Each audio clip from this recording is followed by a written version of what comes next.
ఇవాళ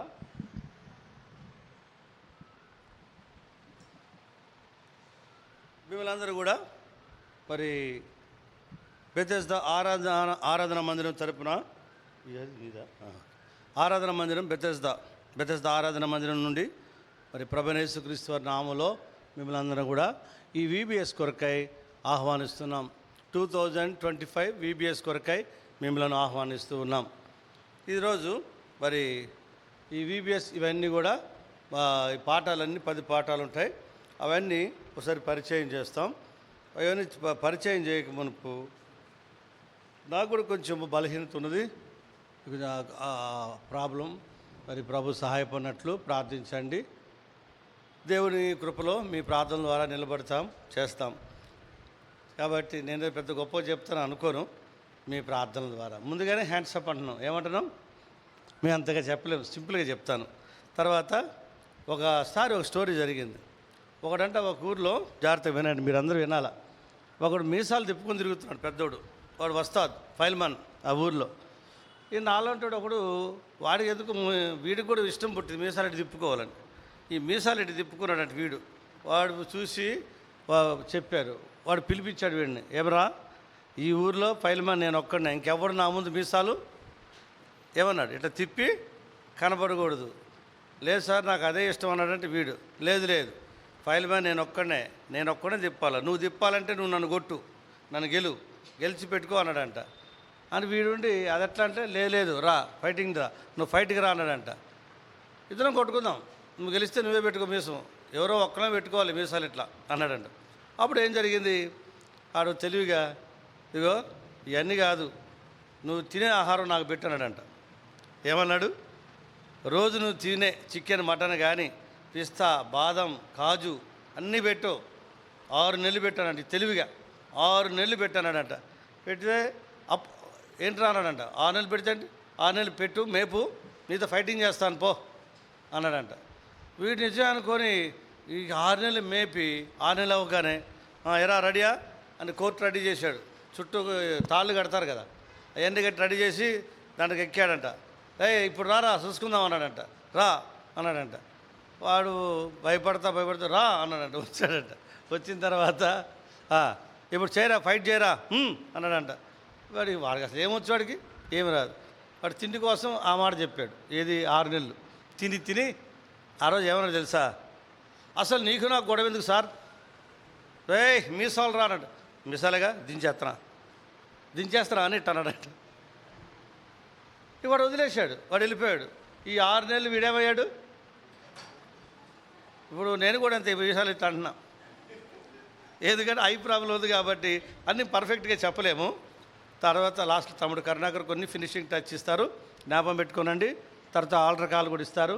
ఈరోజు మరి యవనస్తులుగా మీరు జ్ఞాపకం పెట్టుకోవాల్సింది, ఈ VBS 2025వ సంవత్సరం బెతెస్దా ఆరాధన మందిరం నుండి జరుగుతుంది. మొదటిది. రెండవది అంశం వచ్చేసి ప్రభువుకు తగినట్లుగా నడుచుకొనుడి. VBS అంశం కొలసి 1:10. తర్వాత మరి ఈ శీర్షికలో ఈ సీనియర్ లెసన్ క్లాస్లో మరి ప్రభువుకు తగినట్టుగానే అంశంలోనే ఉన్న విషయాలు ఏమిటంటే, మనకి ఇవ్వబడిన అంశం ఈ సంవత్సరంలో మరి ఫలము ఫలించేది కాబట్టి ఆ సందర్భంగా ద్రాక్షావళిని గురించి మరి మనకు వర్తమానం ఉంటుంది. ఇప్పుడు ద్రాక్షావళిలో ఫలము ఫలించుట ఉద్దేశం అది. ఎన్ని ఫలాలు ఉన్న బైబిల్లో మీకు తెలుసు. ఈ 9 రకాల ఫలాలు ఈ 9 రోజులు చెప్తారు. 10వ రోజున మాత్రం విశ్వాసికి దేవునిలో ఉన్న వరాలు. ప్రేమ, చెప్పాలి మీరే, ప్రేమ, సంతోషం, సమాధానం, దీర్ఘశాంతం, దయాళత్వం, మంచితనం, సాత్వికం, విశ్వాసం, ఆశానిగ్రహం. 9. ఈ 9 ఫలాలు ఉంటాయి. 9 రోజులు ఈ 9 పాఠాలు చెప్పిన తర్వాత 10వ రోజు 10వ పాఠం ఏ పాఠం అంటే విశ్వాసులు ప్రభువు ఇచ్చే వరాలు, ఆధిక్యతలు లేక వరములు. అంతే కదా, విశ్వాసికి దేవుడిచ్చే ఆధిక్యత లేక వరములు అంటే దేవునిలో ఉండేవి. ఇవన్నీ కూడా శిష్యులకు, విశ్వాసులకు, ఈరోజు యవనస్తులకు. కాబట్టి మీరు కూడా దేవునిలో ఏం కావాలి చెప్పండి, ఫలించాలి. థీమ్ యొక్క ఉద్దేశం ఏంటంటే ఫలించుట. ఫలించుట అనేది ఉండాలి యవనస్తుల జీవితాల్లో. కాబట్టి అన్నీ నేను యాక్యురేటెడ్గా కొన్నిసార్లు చెప్పలేకపోవచ్చు, పిక్చర్స్కి అనుకూలంగా తమ్ముడు డేవిడ్ అరేంజ్ చేస్తూ ఉంటాడు. కాబట్టి ఇప్పుడు మొట్టమొదటిగా మరి ఈరోజు మొదటి అంశం ఏంటంటే ద్రాక్షావల్లి తీగలు. అంటే true I am the true అని అన్నాడు యేసుప్రభు వారు, నేను నిజమైన ద్రాక్షవల్లి.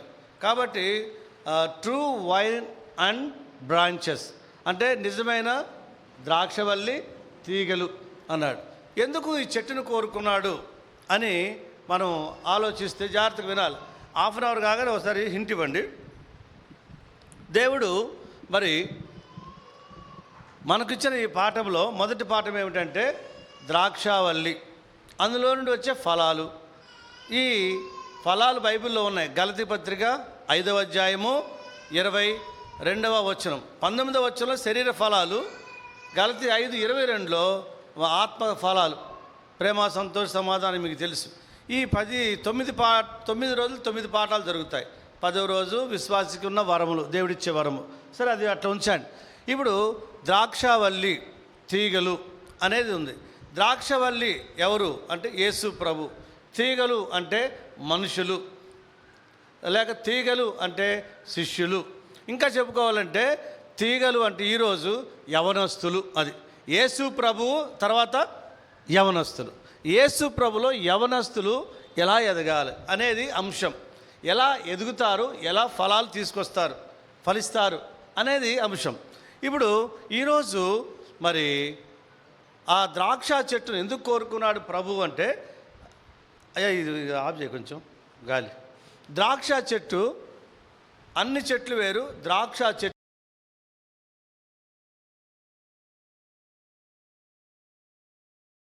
భూమిలో నుండి మరి నీటిని, లవణాలను, ఖనిజ సంపద, వాటన్నిటిని, భూమిలో ఉన్న పదార్థాలన్నింటినీ అది పీల్చుకొని ఎదుగుతూ ఉంటుంది. బలహీనమైన చెట్టు అయి ఉండొచ్చేమో, కానీ దాని నిర్మాణం ఎలా ఉంటుందంటే అది ఇలా అల్లుకొని ఉంటుంది. తర్వాత దానిలో కూడా నుండి, ఆ ద్రాక్ష చెట్టులో నుండి తీగలు బయటకు వస్తాయి. ఈ తీగలు కూడా చాలా బలంగా ఉంటాయి. అన్ని చెట్ల వల్లే ఉండవు, త్వరగా రావు, లోపల నుంచి ఉంటాయి. ఇవి కూడా తీగలు అంటే ద్రాక్షవల్లి లోపల నుంచే తీగలు కూడా వస్తాయి. అంటే అక్కడికక్కడ ఉండవు, అంటే అవి స్ట్రాంగ్గా ఉంటాయి. ఈ తీగలు ఎక్కడ స్ట్రాంగ్గా ఉంటాయి చెప్పాలి, ద్రాక్షవల్లిలో స్ట్రాంగ్గా ఉంటాయి. కాబట్టి ప్రభు ఏం కోరుకున్నాడంటే, నేను ద్రాక్షవల్లిని, మీరు తీగలు. అంటే మీరు దేవుళ్ళు ఎలా ఉండాలా, బలముగా స్థిరముగా ఉండాలి. ఆ ఉద్దేశంతోనే ద్రాక్షవల్లిని కోరుకున్నాడు, ద్రాక్ష చెట్టును కోరుకున్నాడు. కాబట్టి ద్రాక్ష చెట్టు ఫలించేదిగా ఉంటుంది. అందుకే యేసుప్రభు దాన్ని కోరుకున్నాడు.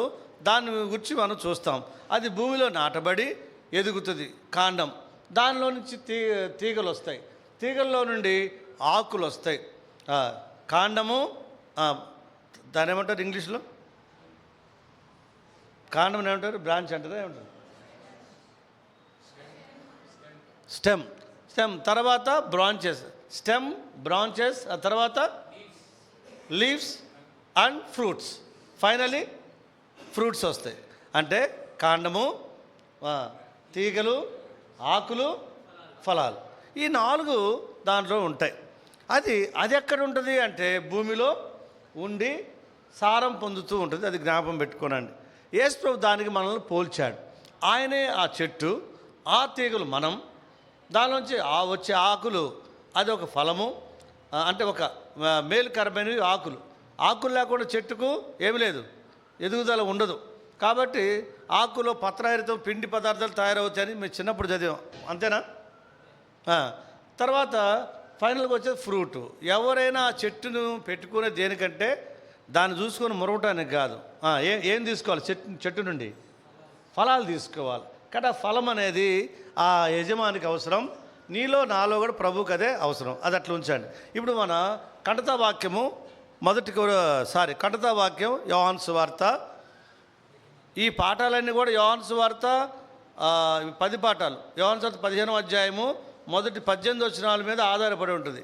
ఈరోజు మనకేం అవసరమై ఉన్నది అని అంటే యోహాను సువార్త 15వ అధ్యాయం 1, 2 వచనాలు కంటతా వాక్యాలు, అవి గుర్తుపెట్టుకోండి.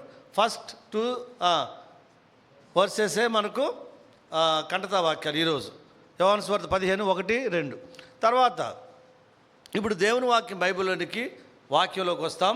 తర్వాత వర్క్ బుక్ కూడా చూసుకోండి అన్నిటికీ.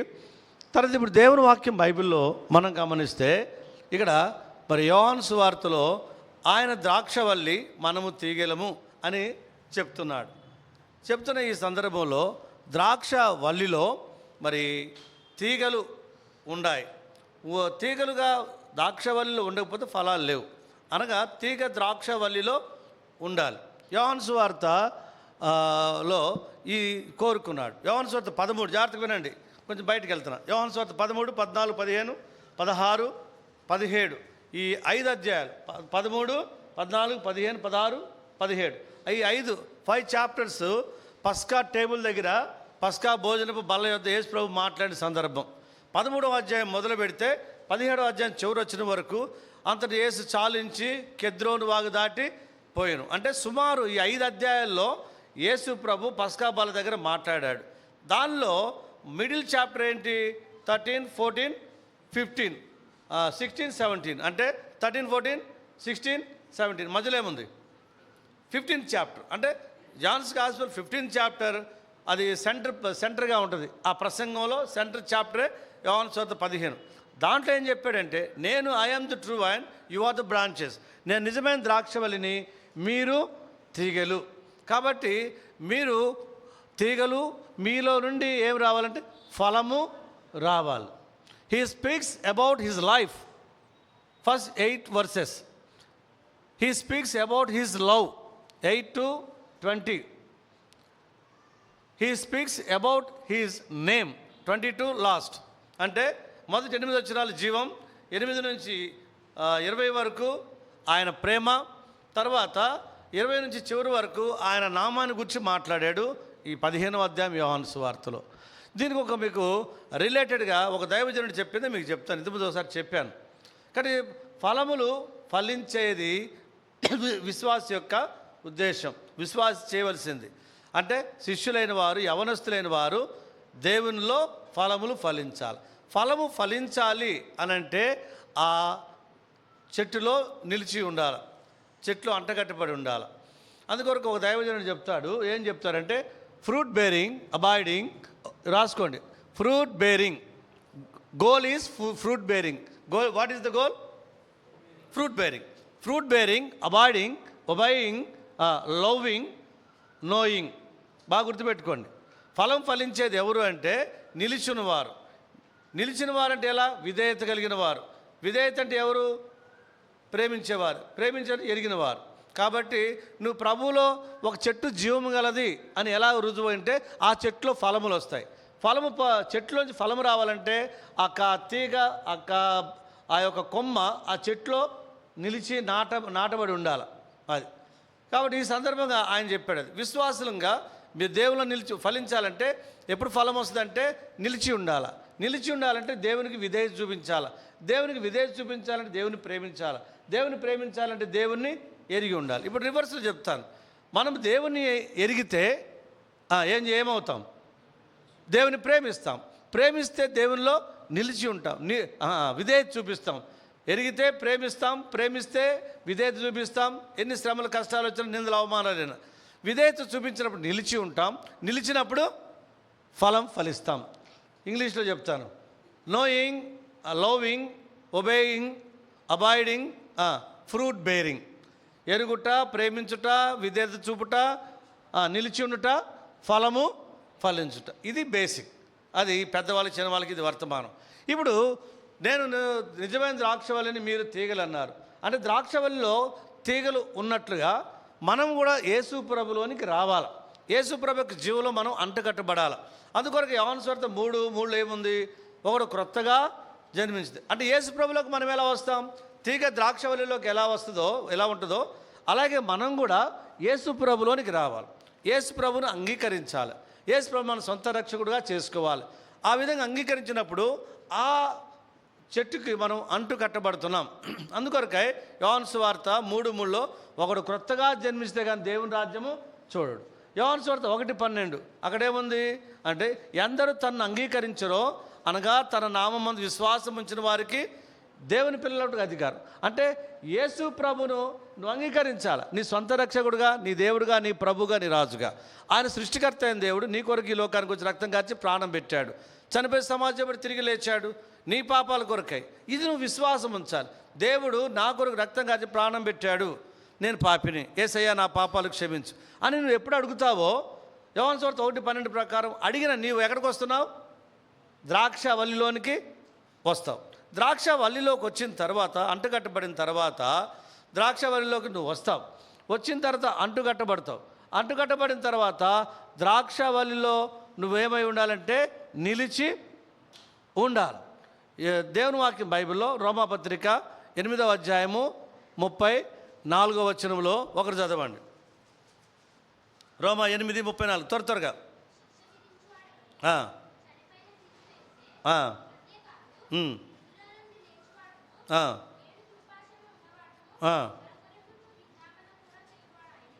కాబట్టి మొదటిది యేసు ప్రభువుని అంగీకరించాలా, రెండవది ఆయనలో ఉంటూ విజ్ఞాపన లేక ప్రార్థనా జీవితం కలిగి ఉండాలి.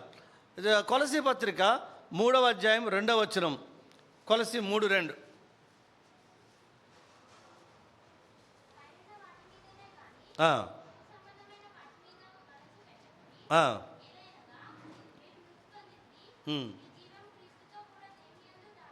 కాబట్టి మన జీవం ఇప్పుడు ఏమవుతుంది?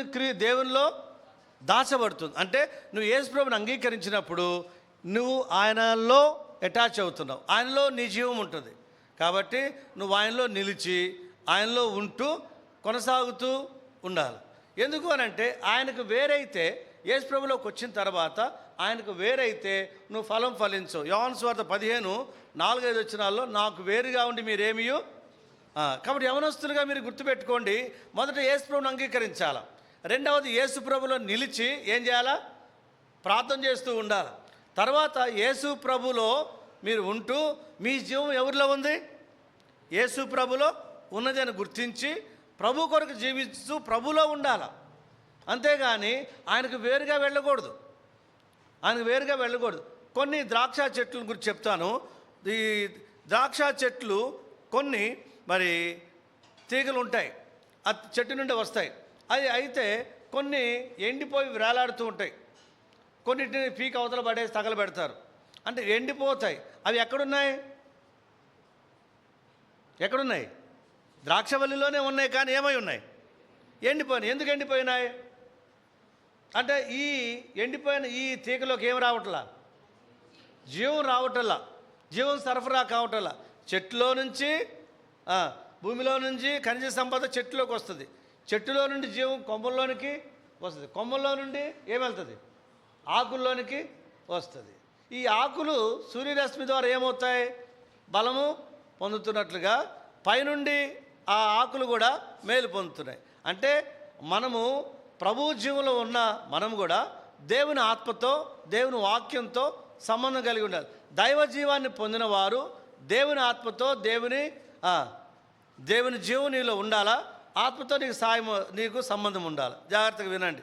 చెట్టుకి క్రింద నుండి జీవం వస్తుంది, భూమి నుండి జీవం వస్తుంది చెట్టులోనికి. అదే సమయంలో పైనుండి ఏం తగులుతుంది? సూర్యరశ్మి. కాబట్టి అదేమో మరి చెట్టు మరి ఆకులను బలపరిచేదిగా ఉంటుంది. భూమి నుండి వచ్చే ఈ ఖనిజ సంపద ఇవన్నీ కూడా తీగల్లోకి రావడం, అవి ఫలాలు ఫలించేవిగా ఉంటాయి. సరే, అట్లా ఉంచండి. కొన్ని తీగలు అలా ఉండి ఎండిపోయి ఉంటాయి. కారణం ఏంటంటే వాటిలో జీవము రావట్లేదు. యవనస్తులు కూడా చాలామంది రక్షించబడతారు, కానీ వారిలో ఏముండదు, ఎండిపోయినట్లుంటారు. 34వ కీర్తన 4వ వచనం, 32వ కీర్తన 32:4 నా సారము వేసవి కాలమున ఎండినట్టు ఆయన. అంటే దావీదు జీవితంలో ఎండిపోయినట్టాడు. ఎందుకయ్యాడంటే ఆయన పాపంలో పడిపోయాడు. రక్షించబడిన యవనస్తులు పాపంలో పడిపోయినప్పుడు, లోకాశల్లోకి వెళ్ళిపోయినప్పుడు, శరీర సంబంధమైన కార్యకలాపాల్లోకి వెళ్ళినప్పుడు అసూయ, ద్వేషము, పగలు, కలహము, కక్ష, విరోధకరమైన పరిస్థితులు, విరుద్ధమైనవి, వాక్య ప్రకారం విరుద్ధమైన వాటిని మీరు చేసినప్పుడు ఏమవుతుంది? మీలో ప్రార్థన లేదు, ఆరాధన లేదు, వాక్య ధ్యానం లేదు, దైవాత్మతో మీకు సంబంధం లేదు. అప్పుడు ఏమవుతుంటారు? ఆటోమేటిక్గా ఎండిపోయే పరిస్థితి యవనస్తులకి వస్తుంది. అందును బట్టే అప్పుడు ఫలాలు రావు. ఫలం అనేది ఉండదు, మీరు ఎదగరు, ఫలము రావు. అప్పుడు ఏమవుతుంది? అది బయట పారవేయబడి ఏమవుతుంది? అక్కడ పిక్చర్లో ఉంటుంది, బయట పారవేయబడుతుంది. అంటే మీరు నిష్ప్రయోజకులుగా మారుతారు. అందును బట్టి తీగ ద్రాక్షవల్లిలోకి వచ్చిన తర్వాత ద్రాక్షవల్లిలో ఉండి ఏ జీవాన్ని పొందుతూ ఎదగాలి తీగ. అది అక్కడ విషయం. కానీ కొన్నిసార్లు ఎండిపోతూ ఉంటాం. ఎందుకు అనంటే దేవుని వాక్యంలో అలాగనే ఉండకపోతే ఎండిపోతే శపించబడతాం. మార్క్స్ వార్త 11వ అధ్యాయము 12వ వచనం నుంచి 12, 13, 14 వచనాలు. మార్క్స్ వార్త 11వ అధ్యాయం 12, 13, 14 వచనాల్లో యేసుప్రభు అంజూరపు చెట్టు దగ్గరికి వచ్చాడు. దాన్ని చూసినప్పుడు అందులో కాయలు, ఆకులు ఉన్నాయి. అంజూరపు చెట్టు యొక్క సిస్టమ్ ఏంటి? జాగ్రత్తగా వినండి. సిస్టమ్ ఏంటంటే పూత, ఆకులు, చిన్న ఆకులు, చిన్న పూత, చిన్న ఆకులు, పూత. ఈ ఆకులు పెరిగే పెద్ద అయ్యే కొలది కాయ విస్తరిస్తుంది. ఇది అంజూరపు చెట్టు యొక్క సిస్టమ్. కానీ ఇప్పుడు యేసుప్రభు వచ్చేటప్పటికి ఆకులు ఉన్నాయి కానీ కాయలు లేవు. అందును బట్టి ఆ చెట్టు శపించబడింది. అంటే ఫలము లేదు, ఫలించకపోవటం బట్టి ఏం జరిగింది? శపించబడి పూర్తిగా ఎండిపోయింది. యవనస్తులుగా మీరు కూడా దైవ జీవం లేకపోతే, దేవుల్లో ఎదగకపోతే, ఫలించకపోతే ఒక దినాన ఏమవుతారు? దేవుని కోపానికి, ఉగ్రతకు మీరు గురవుతారు. యవనస్తులు ఎందుకు ఎదగట్లేదు ఈరోజు అంటే ఆ చెట్టులో నిలిచి ఉన్నట్ల, అంటే దైవికమైన విషయాలు మీరు నిలిచి ఉన్నట్ల లోక విషయాల్లో వెళ్ళిపోతున్నారు. ఆ వ్యర్థమైనవన్నీ మీరు అనుసరిస్తున్నారు. మీరు దేవునిలో ఫలాలు ఫలించాలి అనంటే యేసు ప్రభువులే ఉండాలి. యేసు ప్రభు లాంటి మనసు ఉండాలి. ఎలాంటి మనసు అంటే యేసు ప్రభులాగా మీరుంటే మీరు ఎదుగుతారు, ఫలిస్తారు. ఒకటి, యేసు ప్రభు లాంటి హృదయం, మనసు. తర్వాత యేసు ప్రభు లాంటి మాటలు, యేసు ప్రభు లాంటి క్రియలు. ఇంకొకటి ఉంది, యేసు ప్రభు లాంటి ప్రేమ. యవనస్తుల్లో యేసయ్య ప్రేమ, యేసయ్య హృదయం, యేసయ్య మాటలు, యేసయ్య చెప్పండి, యేసయ్య లాంటి ప్రేమ, యేసయ్య లాంటి హృదయం, యేసయ్య లాంటి మాటలు, యేసయ్య లాంటి క్రియలు ఉండాలి. వీటికి రెఫరెన్స్లు చెప్తా. ఇప్పుడు వినండి. దేవుని వాక్యం బైబిల్లో 1 కొరింథీ 2వ అధ్యాయం 16వ వచనం, తర్వాత ఫిలిప్పీ పత్రిక 2వ అధ్యాయము 3, 4, 5 వచనాలు, తర్వాత 1 కొరింథీ 2:16, ఫిలిప్పీ 2వ అధ్యాయం 3, 4, 5 వచనాలు, తర్వాత 1 యోహాను పత్రిక 3:23, 24, ఇంకోటి ఉంది.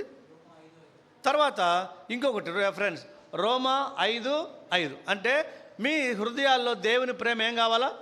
కుమ్మరింపబడాలి. యవనస్తుల్లో దైవ ప్రేమ ఉండాలా. లోక ప్రేమ, ఇరాస్ ప్రేమ వద్దు. ఇరాస్ అంటే అది లస్ట్ఫుల్, ఇరాస్ అంటారు. ఇరాస్ లస్ట్ఫుల్ లవ్ అంటే చెడు ప్రేమ. ఈ చెడ్డ ప్రేమతో యవనస్తులు చెడిపోతారు. కానీ అగాపే ప్రేమ ఉంటే మనం ఏమవుతారు?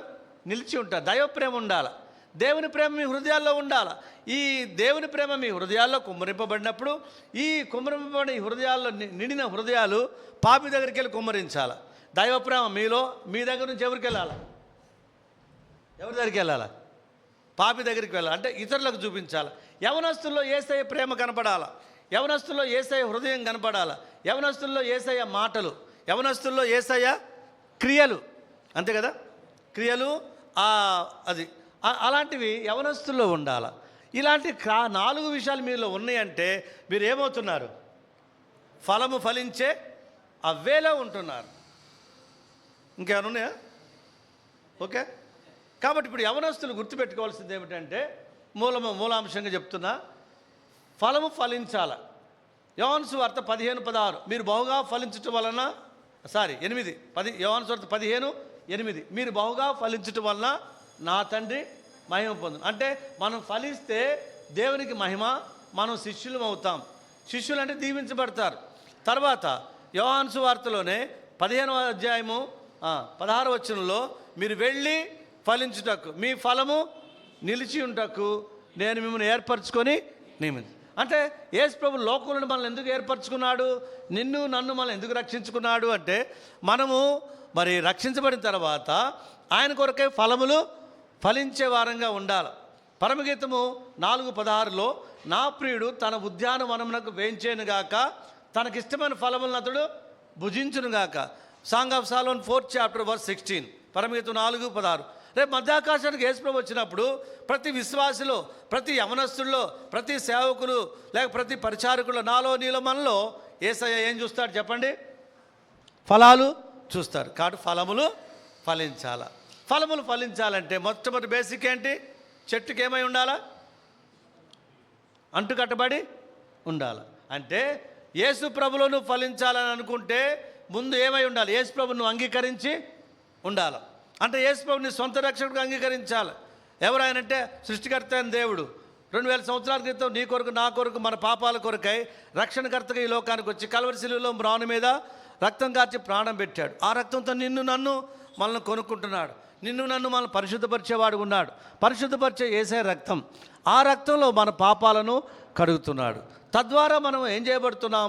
దేవుని బిడ్డలుగా చేయబడుతున్నాం. యేసు ప్రభు రక్తంలో కడగబడు ద్వారా దేవుని జనాంగం అవుతాం. అప్పుడు దేవునిలో ఎదిగే వారంగా ఉండాలి. కాబట్టి నువ్వు యేసు ప్రభుని అంగీకరించావా? యేసుక్రీస్తు ప్రభుని సొంత రక్షకుడు అంగీకరించావా? యేసు ప్రభు నీ దేవుడు, నీ రక్షకుడు, నీ రాజు, నీ ప్రభు అని నువ్వు ఎరిగావా? యేసు ప్రభు నీ హృదయంలో చేర్చుకున్నావా? చేర్చుకోకపోతే ఈ క్షణంలో యేసు ప్రభు నీ హృదయంలో చేర్చుకో. ఎందుకంటే ప్రభు త్వరగా రాబోతున్నాడు. లోక పరిస్థితులు వేరుగా ఉన్నాయి. ఒకవేళ నీ మరణదినం వచ్చిందనుకో, నువ్వేం చేస్తావు? ప్రభుకి ఏమి లెక్క అప్పగిస్తావు? కాబట్టి ప్రతి ఒక్క వ్యక్తి కూడా గురేంటి తెలుసా? పుట్టిన వాడు గిట్టక తప్పదు. పుట్టినోడు గిట్టక అంటే పుట్టినోడు చచ్చిపోతాడు. కానీ గురేమిటి? గోలేంటి? చనిపోక మునుపు దేవుణ్ణి నువ్వు చేరుకోవాలి. ఈ జీవాత్ముడు పరమాత్ముడిని చేరుకోవాలి. జీవాత్ముడు పరమాత్ముడిని చేరుకోవాలంటే జీవాత్ముడిలో పాపం ఉన్నది. ఈ పాపం పోవాలంటే పరమాత్ముని యొక్క రక్తము జీవాత్ముని ఏం చేయాలి చెప్పండి? కడగాల. యేసయ్య రక్తం నిన్ను యోహాను సువార్త 13లో ఏమన్నాడు? 5, 6, 7 వచనాలు, నేను నిన్ను కడగని ఎడల నాతో నీకు పాలు లేదు.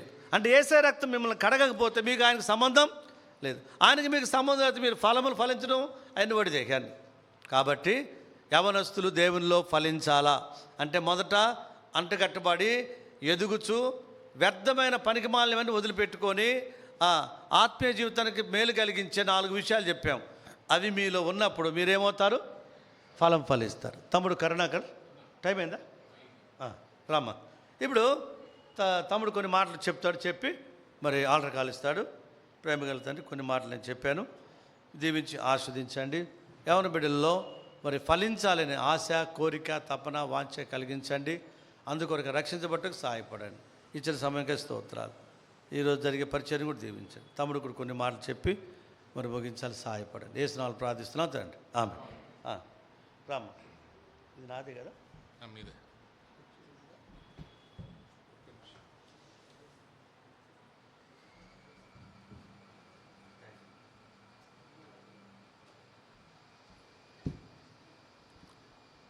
ఓకే అన్న, ఆల్మోస్ట్ అన్నీ కవర్ చేశారు. జస్ట్ నేను వర్క్ బుక్కి సహాయకరంగా 2-3 మాటలు చెప్తాను. సో ఇప్పుడు తోట ఉంది. తోటలో వ్యవసాయకుడు తండ్రిగా పోల్చబడింది. ఓకేనా? సో వ్యవసాయకుడేమో తండ్రిగా ఉన్నాడు. తర్వాత యేసుక్రీస్తు ప్రభువారేమో ద్రాక్షవల్లి. తీగలంతా ఎవరు? మనుషులైనటువంటి విశ్వాసులు, తర్వాత శిష్యులు. ఓకేనా? సో తర్వాత పైనుంచి వచ్చేది ఏంటంటే పరిశుద్ధాత్మ యొక్క శక్తి. అంటే దేవుని, అది సూర్యరశ్మి గురించి చెప్పారు కదా అన్న. So that is related as a holy spirit. So మనం ఎల్లప్పుడూ కూడా దేవుని పైన ఆధారపడి ఉంటే మనం అలాగే గట్టిగా తీగల వలె మనము ఉంటామని మరి మనము జ్ఞాపకం చేసుకోవాలి. తర్వాత పరలోకం ముందుండు యేసుక్రీస్తు యొక్క ప్రార్థనల ద్వారా కూడా, యేసుక్రీస్తు ప్రభు వారికి మనం ప్రార్థన చేసి ఎల్లప్పుడూ కూడా మన విజ్ఞాపనలను చేయటం ద్వారా కూడా మరి ఆ జీవము మరి ప్రవహించేదిగా ఉంటున్నదని మన వర్క్ బుక్లో కొన్ని క్వశ్చన్స్ ఉంటాయి. దానికి తగ్గట్టు మీరు ఆన్సర్స్ చేయండి. తర్వాత ఎప్పుడైతే మనము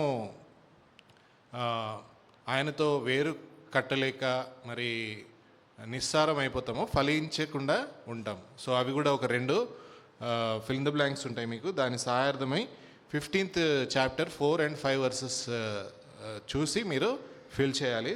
దట్ ఈజ్ ఆయన ఆయన లేకుండా మనం ఫలింపలేము. ఇంకోటి, ఆయన లేకుండా ఏమీ చేయలేము. Without Jesus, without Christ we can do nothing. So that you have to fill. తర్వాత కొన్ని ఈ ఆత్మఫలం గురించి చెప్పాడు అన్న, ప్రేమ, సంతోషము. అయితే వాటికి ఆపోజిట్ కూడా కొన్ని ఉంటాయి. అది ఏంటంటే గలతీలోనే ఉంటాయి. 5:19 ఎవరైనా ఒకరు చదవండి. గలతీ 5:19.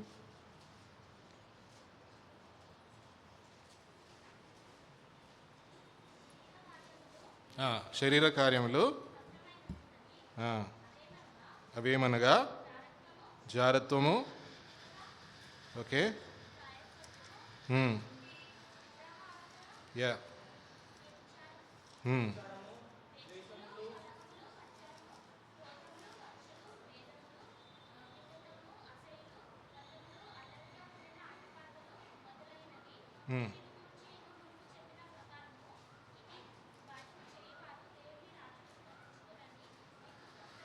చాలు. సో ద్వేషం ఉండకూడదు, నిస్వార్థమైన ప్రేమ ఉండకూడదు, తర్వాత అసూయ ఉండకూడదు, తర్వాత చెడ్డ చూపు, కనుచూపు, ఇట్లాంటివి ఇవన్నీ ఉండకూడదు. ఇవన్నీ ఉండటం చేత ఏమవుతుందంటే వీఆర్ డెడ్ ఇన్ సిన్స్. అంటే మనము పాపములో ఉన్నట్లయితే మరి వీఆర్ డెడ్ ఇన్ సిన్స్ అనేది కూడా మరి అన్న చెప్తూ వచ్చినారు. సో అలా ఉండకుండా ఉండాలి అని అంటే continuously we have to be bound to తీగ ఎవరు? యేసుక్రీస్తు ప్రభువు వారికి మనము కంటిన్యూస్గా బౌండ్ అయి ఉన్నప్పుడు చక్కగా నీటి సారవంతమైనటువంటి తీగగా ఉండి చక్కగా ఫలాలు పొందుతారు. ఒకవేళ కనెక్షన్ లేకపోతే ఇందాక మనం చదువుకున్నటువంటి ఫలాలు ఉంటాయి. యేసుక్రీస్తు ప్రభువు వారితో కనెక్షన్ ఉంటే మనకి ప్రేమ, సంతోషం, ఇక్కడ మనం ఇందాక చూసాం కదా, ఆ ప్రేమ, సంతోషము, సమాధానము, దీర్ఘశాంతము, దయాలత్వం, ఈ ఫలము కలిగి ఉంటామని మరి మనము లెసన్స్లో చూస్తుంటున్నాం. తర్వాత ఇంకా కొన్ని పర్సనల్ క్వశ్చన్స్ ఉంటాయి. వాటికి తగ్గట్టుగానే ఆన్సర్స్ ఇవ్వాలి. అంటే యాజ్ పర్ యువర్ ఓన్. అంటే ఒకవేళ యేసుక్రీస్తుని సొంతంగా అంగీకరిస్తే ఎస్ అని పెట్టాలి, లేకపోతే లేదని పెట్టాలి. సో ఆ రకంగా మీరు వర్క్ బుక్స్ ఫిల్ చేయొచ్చు. చివరి ప్రార్థన చేసుకుందాం. మోకరించండి అందరూ. We will give an altar call. మోకరించండి అందరూ.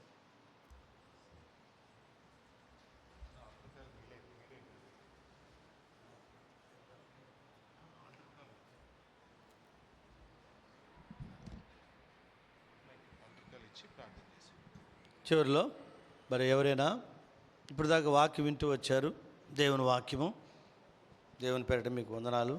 అయితే ఇంకా ఎవరైనా యేసుప్రభువుని రక్షకుడుగా, ప్రభువైన యేసుక్రీస్తు వారిని మీ రక్షకుడిగా అంగీకరించకపోతే, మీ ప్రభువుగా, మీ రక్షకుడిగా, రాజుగా అంగీకరించకపోతే, ఈ ద్రాక్షవల్లిలో మీరు అంటుకట్టబడకపోతే, మరి ఈరోజే ద్రాక్షవల్లిలోకి రావడం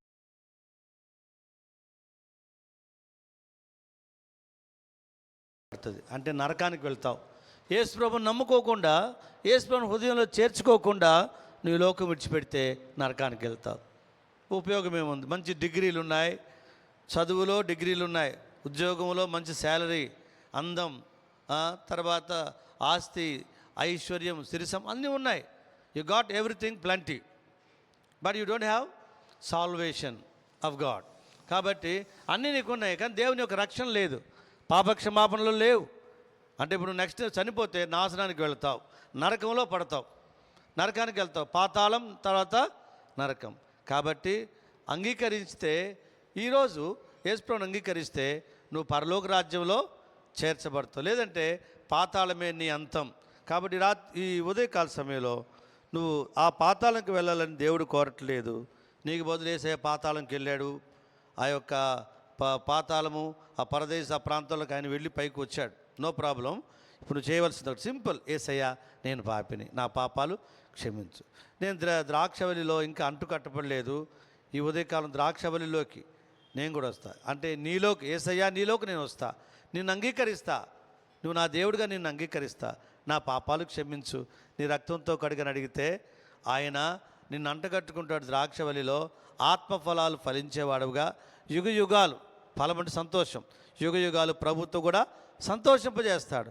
నీ జీవితంలో మరి సంతోషం లేదు, ఆనందం లేదు, నెమ్మది లేదు, జీవిత సమస్యలు ఉన్నాయి, డౌట్స్ ఉన్నాయి. You got so many doubts in your heart deeply. కాబట్టి kindly your heart give to God. అది kindly submit yourself unto the Lord అంటారు. కాబట్టి నీ యొక్క జీవితాన్ని ప్రభువుకు సమర్పించుకో, ప్రభువుకు అప్పగించుకో. ప్రభు నీకు తిరిగి ఆ సంతోషాన్ని నీకు ఇస్తాడు, ఆనందాన్ని నీకు ఇస్తాడు, నిన్ను తన జీవంతో నింపుతాడు. లేకపోతే మరి ఇందాక ఒక విషయం చెప్పడం నేను మర్చిపోయా, లేదంటే నువ్వు నష్టపోతావు. కాబట్టి మనిషి యొక్క హృదయంలో అజ్ఞానత ఉంది. ఎఫెసీ 4:18-19-20 హృదయంలో అంధకారమైన మనసు, తర్వాత అంధకారమైన మనసు గలవారే, అంధకారమైన మనసు, హృదయ కాఠిన్యం, తర్వాత అజ్ఞానం, వ్యర్థత. ఈ 4 విషయాలు ఉన్నాయి. ఈ 4 యవనస్తుల జీవితాల్లో పనిచేస్తున్నాయి. అంధకారము, అజ్ఞానము, తర్వాత హృదయ కాఠిన్యం, తర్వాత వ్యర్థత. ఈ 4 పనిచేసి వాక్యం వినకుండా, ప్రార్థన చేసుకోకుండా, యవనస్తులు దేవుని చెంతకు రానియకుండా, యవనస్తులను దేవుని సువార్త వినకుండా, క్రీస్తు యొక్క వెలుగునొదకు రాకుండా అడ్డుపడుతున్నాయి. అవేమైనా ఈ ఉదయం నీ కూడా అడ్డుపడుతున్నవా, నిన్ను వెంబడిస్తున్నవా? కాబట్టి ఈ క్షణంలోనే నీ చీకటిని యేసయ్య వెలుగుగా మారుస్తాడు, నీ అజ్ఞాన దశను జ్ఞానంగా మారుస్తాడు, నీ వ్యర్థతను ఉపయోగకరంగా, ప్రయోజనంగా, అంటే యూస్ఫుల్గా ఆయన మార్చగలడు. అంటే నిన్ను ఒక మంచి వ్యక్తిగా యేసయ్య చేయగలడు. నీ చీకటి వెలుగుగా మారుస్తాడు, నీ యొక్క కఠినత్వాన్ని ఆయన మృదుత్వంగా మారుస్తాడు, అజ్ఞానమును జ్ఞానంగా మారుస్తాడు. నీ యొక్క వ్యర్థతను, వ్యర్థమైన నీ జీవితం ఈ రోజు వరకు ఎన్నో విషయాలు వ్యర్థంగా జీవిస్తున్నావు, ఎంతో పోగొట్టుకున్నావు, వ్యర్థపరుచుకున్నావు జీవితాన్ని, యేసయ్య తిరిగి సమకూరుస్తాడు.